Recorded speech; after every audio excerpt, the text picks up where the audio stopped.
NEWS.MC on Monaco Info is brought to you by Monaco Legend Properties.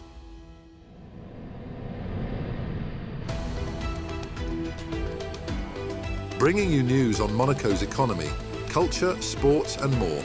Welcome to NEWS.MC, your English rendezvous on Monaco Info. Coming up on NEWS.MC, discover past week's top stories and meet the people who make Monaco. My name is Thierry Boutsen and you're watching NEWS.MC on Monaco Info. What's been making headline in the past week? Monaco will proudly host the Grand Départ of the Vuelta a España in August 2026, becoming the only location in the world to have launched all three Grand Tours, the Giro, the Tour de France, and now the Vuelta.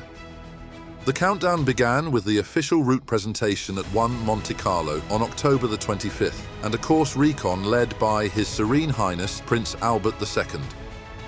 Riders will take on a 9.6-kilometre time trial on August 22nd, beginning at Casino Square and finishing on the iconic Formula One Grand Prix line.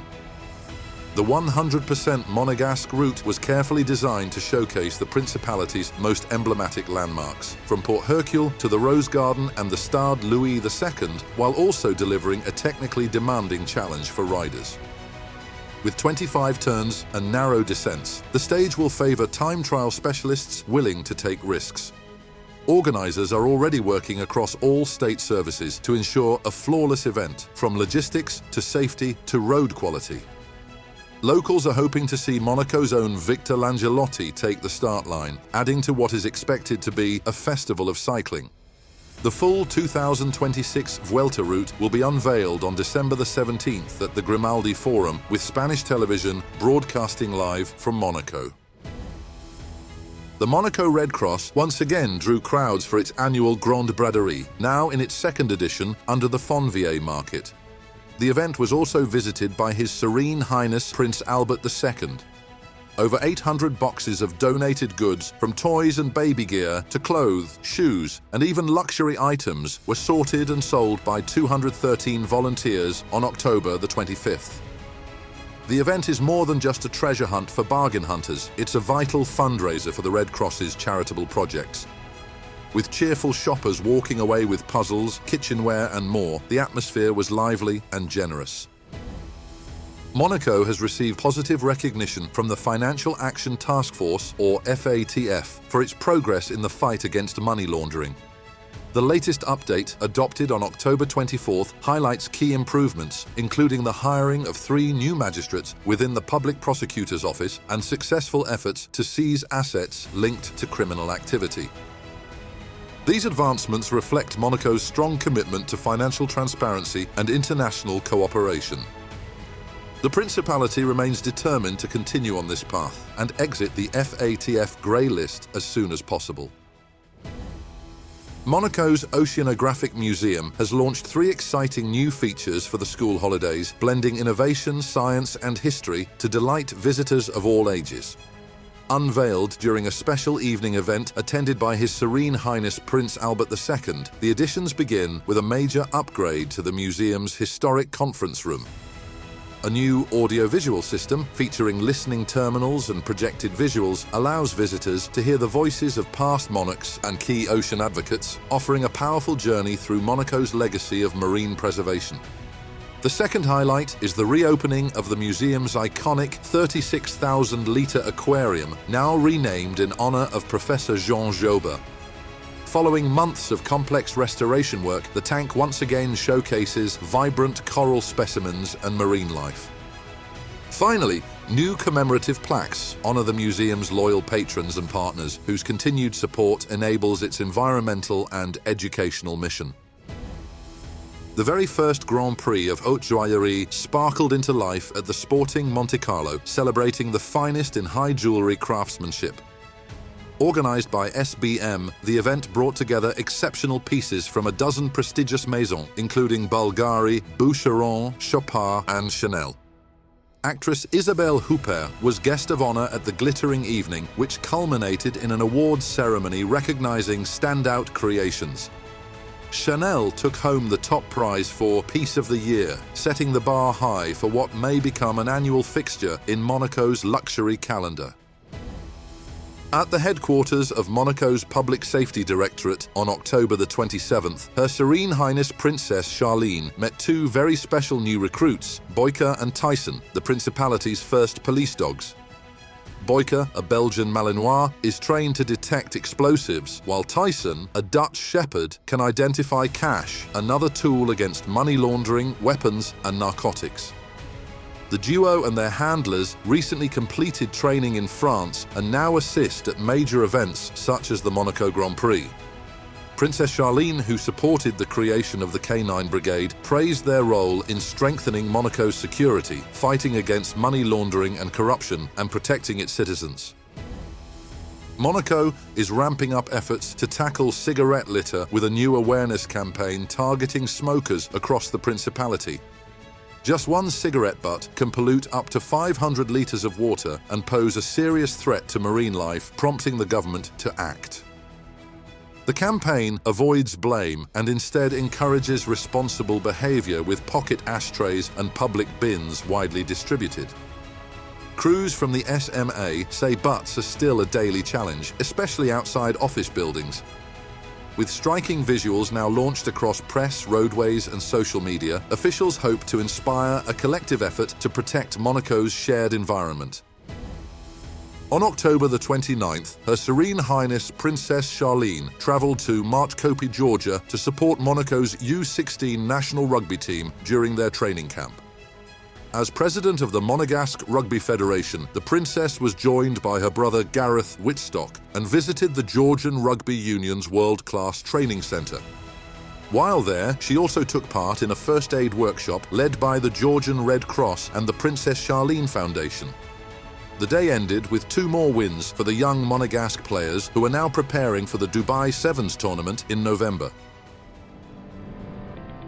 AS Monaco triumphed 3-5 over Nantes in a thrilling end-to-end clash, reclaiming second place in Ligue 1 on the evening of Wednesday, October 29th. Goals from Mamadou Koulibaly, Folarin Balogun, Magnus Akliouche and Alexander Golovin sealed the win after a chaotic contest that saw Nantes fight back twice.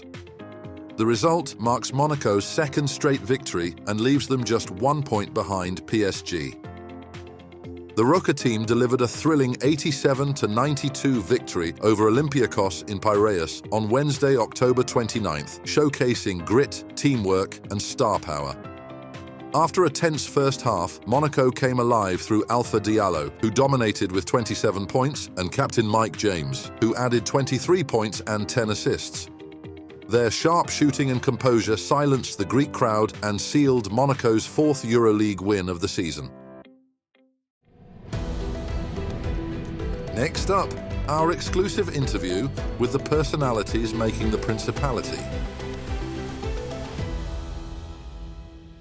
My name is Thierry Boutsen. I was born and raised in Brussels. I did some studies for engineering when I was 18 and did 2 additional years to have this. I had a perfectly normal childhood, nothing special. Apart from one thing is that when you ask my mother today, my father has passed away a few years ago, she will tell you that I started my professional life when I was 3 years old. Because at that age, I told my parents that I wanted to become a Formula 1 driver. And I have no idea why. I don't no idea where it's coming from, because in the family there was no link whatsoever. It came from somewhere. I saw a film or maybe a report on television that just lighted the fire inside me, and that was the beginning of a long career.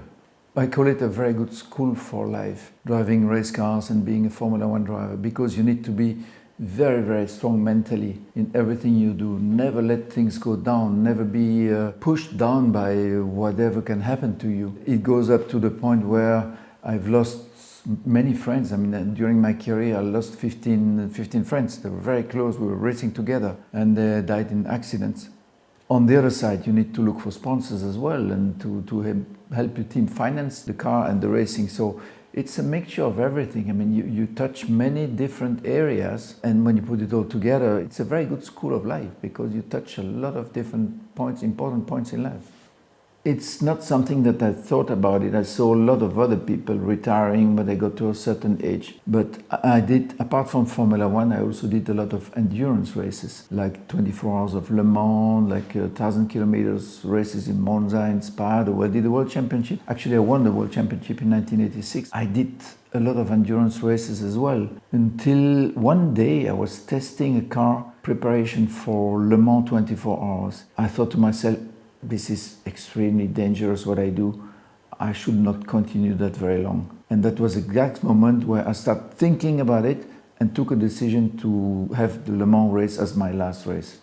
I had already started to work on some totally different area. It was in the aviation industry, working as a broker in the business jet industry.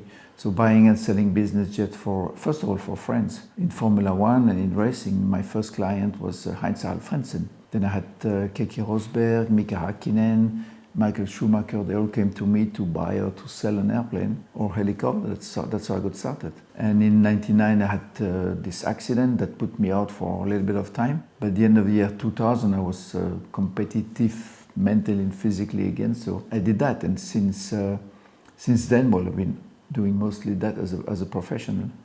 I would say the industry of private jets or business jets has changed a lot since when I started. It was mainly, business jets were mainly used by industrials, by people who needed, sports people who needed to travel fast. And today it's much more common. I mean, all the big companies, they have their own private jet. They all have their private jet department that is running 3, 4, 5, 6 jets depending on the size of the company. But it's a world that has changed a lot. So we are brokers, we are buying and selling, we are also giving advice to the customers, we are consultants, and we offer all kinds of services that are required for the customers to buy the right plane or to sell the plane and to enjoy flying instead of being bothered with all these elements that we control very well. We've sold to date something like 425 airplanes in 72 countries. So we know more or less what's going to come as a problem, and we can solve that problem before it arises for customers. So that's why they come to us. The very first time I discovered Monaco was in 1979, I think. I came here and I drove in Formula 3. It was my first season. I had a car which was not competitive, driving for a very small team, no money to develop the car, to work on the car. So I think I did not qualify for the race in Formula 3, but that gave me a push to say that, I don't want this to happen anymore. Next time I come to Monaco, I want to be able to win. And actually the year after, I was kind of leading the race, the second position. I had an accident with somebody else, so I could not finish, otherwise I would have been on the rostrum for sure. Actually, I decided in 1984 to come to Monaco, and I think it was in September or October, I rented my first apartment and moved here. I've enjoyed every minute of being in Monaco. I've enjoyed the city, the country, the mentality, the safety. All my kids, I have 4 children. They went to school in Monaco. They have a very, very good education. They managed to go much further in their life than a normal student who would have learned in different countries. So I'm very, very happy with all that. That's all for today. Thank you for watching NEWS.MC, your English rendezvous on Monaco Info. Discover the full interview and more stories on our websites, NEWS.MC and MonacoInfo.com. Next week, we will receive Elena Baranova, Professor in Personal Genomics and Anti-Aging. This show is intended to provide a summary of the past week's top stories for the English-speaking audience. For daily and real-time news updates in English, please visit NEWS.MC and subscribe to our free daily newsletter. For French news, visit MonacoInfo.com. This show was brought to you by Monaco Legend Properties.